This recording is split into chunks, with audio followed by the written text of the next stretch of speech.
Show. It's the Barbara Show.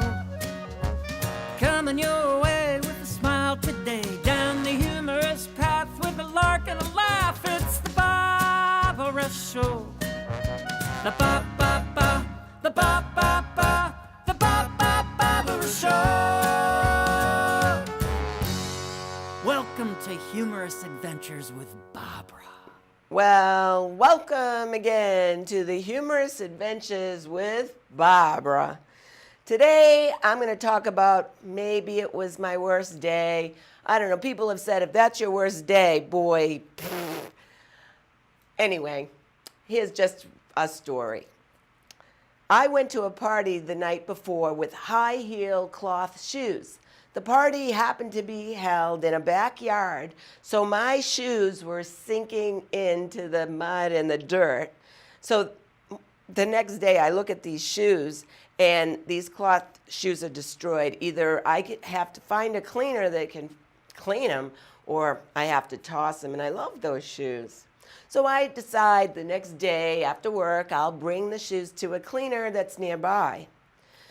As per usual, I don't eat all day, but boy do I eat at night, as you already know. And I'm driving to the cleaners, and I see that they're not going to clean them. They said, no, these shoes are too far gone. We can't clean them. Thought, okay. So I thought, I'm going to treat myself to my favorite Chinese food. And I buy all my favorites, and I put it in my trunk, and now I'm driving. Well, actually, my trunk is really a hatchback, so as I'm driving and stuck in traffic, I'm starving, and I'm smelling all my favorite Chinese food. So you know when you're starving and you're smelling your food, you really want to get home sooner than later to eat it. But I'm stuck, and I'm trying to get home. Finally get home, and I proceed to open up the hatchback to take out the food when, unbeknownst to me, all the juices from the cartons made the paper bag, so wet that when I picked up the food, it just went all over me. I happened to be wearing a nice suit and a silk blouse. So now I'm wearing the food, and okay, let's face it looked like I threw up on myself. Okay. I've got shoes in one hand. I've got the bag with most of the food I'm wearing. I walk up to my front door when I see a sign, and it says, "We are very sorry, but we drilled into your water main, and you won't have water for the next 24 hours. So here I am standing outside my front door with the dirty shoes, with the bag with most of the food on me. And, you know, I thought to myself, I have a choice here. I can laugh or cry, and I just break out laughing while I'm standing outside of my house. Like, if people saw me, they'd think, anyway.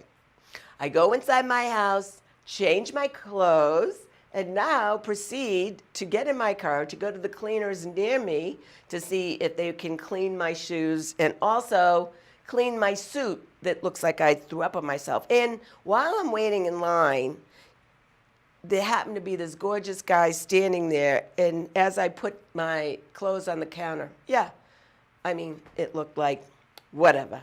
I got an opportunity to work at a UK company, and when I would visit them, it was really funny. Of course, I was not driving because of the other side of the road, but even walking across the street, where we in the United States would look like this. If a car's coming, you had to look the other way or else you'd get slammed.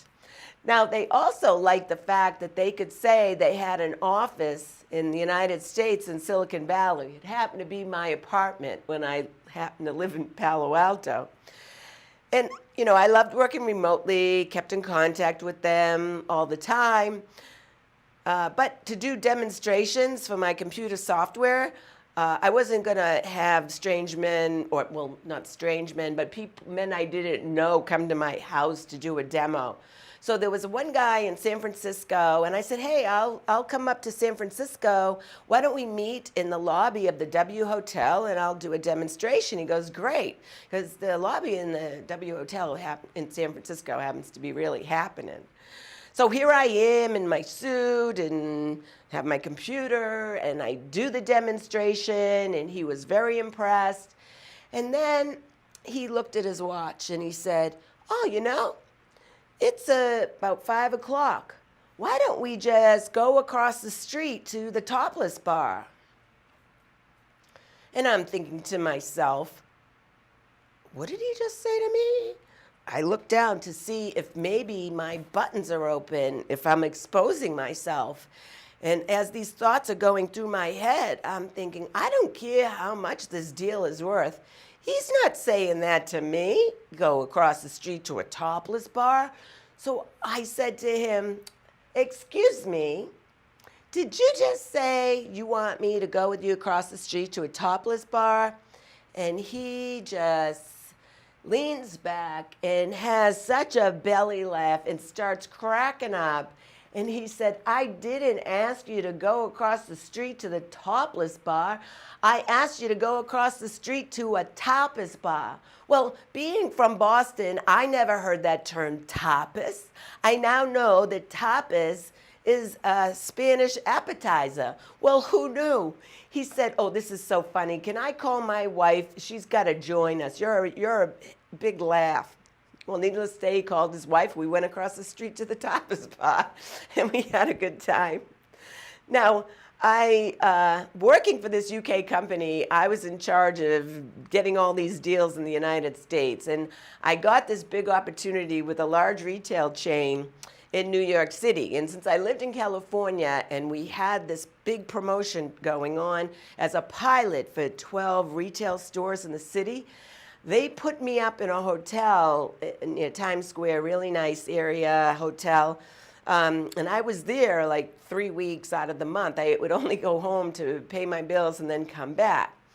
So with one of these promotions, they actually thought it would be funny, and it was, for me to walk around in front of some of these stores and have this cardboard thing to wear on front and back. And since I was wearing a skirt, you see my head, and it was summertime. You could see my bare arms, and you could see my legs. And it looked like when I was walking around that I was naked. But of course, I was wearing a skirt and blouse. I had the promotion on me. But that was pretty funny. But as I was walking around all these retail stores, I really got my exercise. But it happened. It was summertime on the hottest day of the year. It was one of New York's longest blackouts. And of all the day to have a blackout because it's so hot. But luckily for me, I was in walking distance to my hotel. And right next door to my hotel was this great restaurant that I would frequent all the time. I was a regular. And the other thing about being a regular at this restaurant, what they did is they had caricatures of all their regulars, famous people sometimes, and they were going to put me on the wall because I was there so much. So because I was in walking distance of my hotel, I was walking by the restaurant, and it turns out, well, even in the blackout, they had a generator, which meant they had air conditioning, they had the TV, and they had food. So everybody was trying to get into this restaurant, and the guy outside, like a bouncer, was saying, "Oh, you can come in, and you can come in." And the reason I could come in, it was kind of like a Studio 54 thing. It didn't matter how long you were waiting in line. It was who you knew. And because they knew me, they let me come in. And so I was sitting at the bar with a lot of other people. The TV was there. We could see different things going on. The people you had to really feel bad for was the people in the subway station down below that got stuck inside these subway cars. And they were stuck there for hours, probably crammed into people. But it was really nice to see that in those kind of situations, just regular citizens, were directing traffic, and everybody was really kind to each other. It really was touching. The UK company and my family, I know, because they heard about the blackout, they knew I was there, and they're thinking, should we be worried about Barbara being alone in New York City during a blackout, or maybe should New York City be worried that Barbara's out there? Anyway, everything worked out well. And another time that I was in New York, a whole group of us for business stayed at a particular hotel because we wanted to check out this club that was the club to be at. And, there was always a line to get in. But if you were staying at the hotel, you could just walk right in. Well, we were all working and were very busy. And on the last night, most of the other people had left, but I had time to check out the club. So that night, even though people were waiting, even the line into the place, I proceeded to walk straight through because I was staying there. And these two guys were sitting on a bench, and they ran up to me before I was to go in, and they said, "Can you get us in?" And I said, "Well, what's in it for me?" And they said, "Well, we'll buy you some drinks." I said, "Well, okay." So I get them in, and as we sit down, one of the guys happened to be an artist because he had all these markers and things. And I loved having my caricature drawn. I'm so fascinated because I can't draw anything. And in a matter of seconds, these artists can, accentuate, they always accentuate my hair, my mouth, and maybe my eyes. And I love to see what they see. So I said to him, "Hey, forget buying me drinks, draw my caricature." And he said, "I only do alligators." And I said, "What do you mean you only do alligators? I got you in here. Draw my caricature. You're an artist, aren't you?" He goes, "Yes, but my trademark is I only do alligators." He goes, "Don't worry. I'm going to draw you an alligator." On a white cocktail napkin, plain white cocktail napkin, in a matter of minutes, he drew this. It's me as an alligator in New York City with a Cosmo. I got this matted and framed, and you would not be able to tell it's a cocktail napkin. He even signed it with his name, artist piece. Now, being in New York City, a lot of the times the taxi driver would say, "Where you want to go?" And there's an old song by Petula Clark, and I always wanted to respond this way. So when a taxi driver would say, "Where do you want to go?"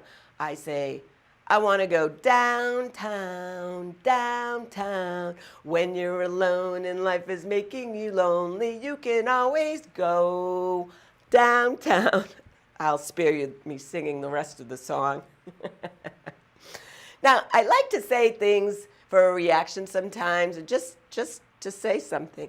And, I once talking to this guy, I said, "Oh, and it's very groovy." And he had a funny look on his face, but then he thought he should let me know.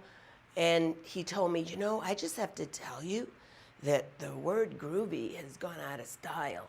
And I knew his intention was to let me know that I may be embarrassing myself by saying some words that are out of style. So it touched my heart. Inside, I'm dying laughing because, of course, I knew, and I just like saying groovy. But it touched my heart that he wanted to let me know that.